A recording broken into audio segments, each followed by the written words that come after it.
पता है कि आपने जो भी ये फोटो देखी, ये इसका नाम क्या है?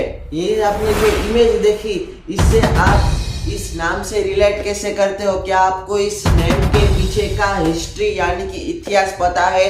तो मैं निशित दवे आज की इस वीडियो में यही लेके आया हूँ कि क्या है तारामंडल। तारामंडल में जो सप्तऋषि है जिसका हमने फोटो दिखा, वो क्या है? तो चलिए बिना किसी देरी के साथ इस वीडियो को स्टार्ट करते। So let's begin.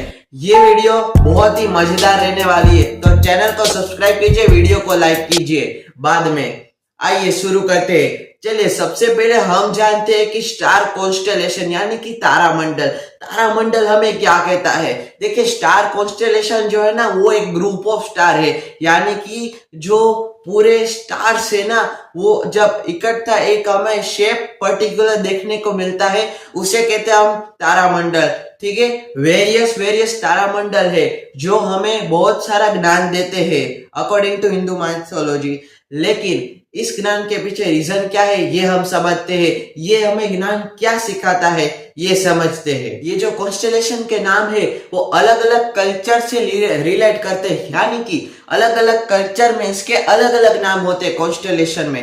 ठीक है, प्राचीन समय में मानव यानी कि ह्यूमंस ने तारामंडल का पूरा हिस्ट्री जानी थी, यानी कि उसका अध्ययन किया था। ठीक है, इनका उपयोग दिशावारण यानी कि उसके बेनिफिट्स के बारे में पता, इनका उपयोग हम मौसम में भी करते हैं, जहाँ पे अलग अलग मौसम जो पहले के समय में फ्लड आए करते थे, तो मेसोपोटामिया जो थे वो वाले लोग और जो इजिप्शियंस थे पुराने, वो भी इन कॉन्स्टेलेशन से आधारित करते थे कि उसके बाजू में जो नाइल रिवर है उसमें कितनी और कब बाढ़ आएगी।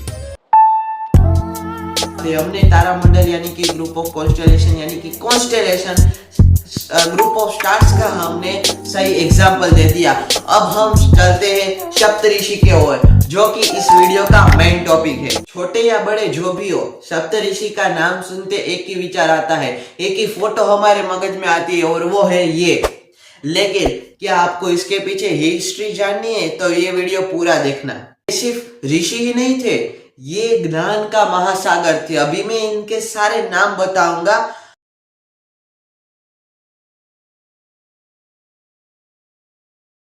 ये सप्तऋषि धरती पे आदर्श जीवन जीने के भी उदाहरण हमें मानने चाहिए। ठीक है, सबसे पहला नाम है वशिष्ठ। इन्हें समुद्र और वैभव का प्रतीक माना जाता है।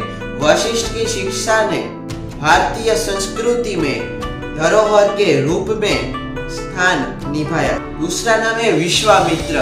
क्या आप जानते हैं कि इन्हें हम जब तप और साधना से भी रिलेट कर सकते हैं, क्योंकि जब हम तप और साधना करते हैं तब इनका ये नाम लिया जाता है।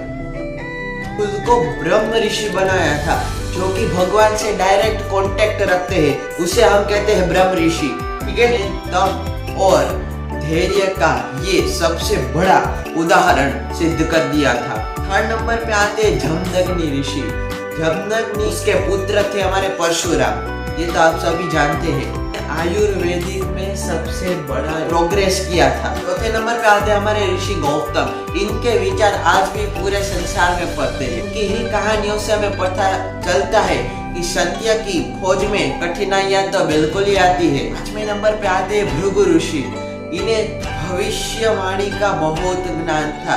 आज भी भृगु संहिता में भविष्यवाणी की सारी जो कथा है वो लिखी, और उसमें एक अद्भुत ज्ञान है। अतिरिक्त इन्हें विज्ञान और ज्योतिष का भी ज्ञान आता है। ठीक है, ये जो ऋषि थे वो आधुनिक विज्ञान में गहराई से जुड़ी हुई, उसकी बुक में जो उसके लिटरेचर में इसकी बात है। सातवें और अंतिम ऋषि है हमारे कश्यप। इनका योगदान केवल मनुष्य में ही नहीं बल्कि प्राणियों में भी पाया जाता है।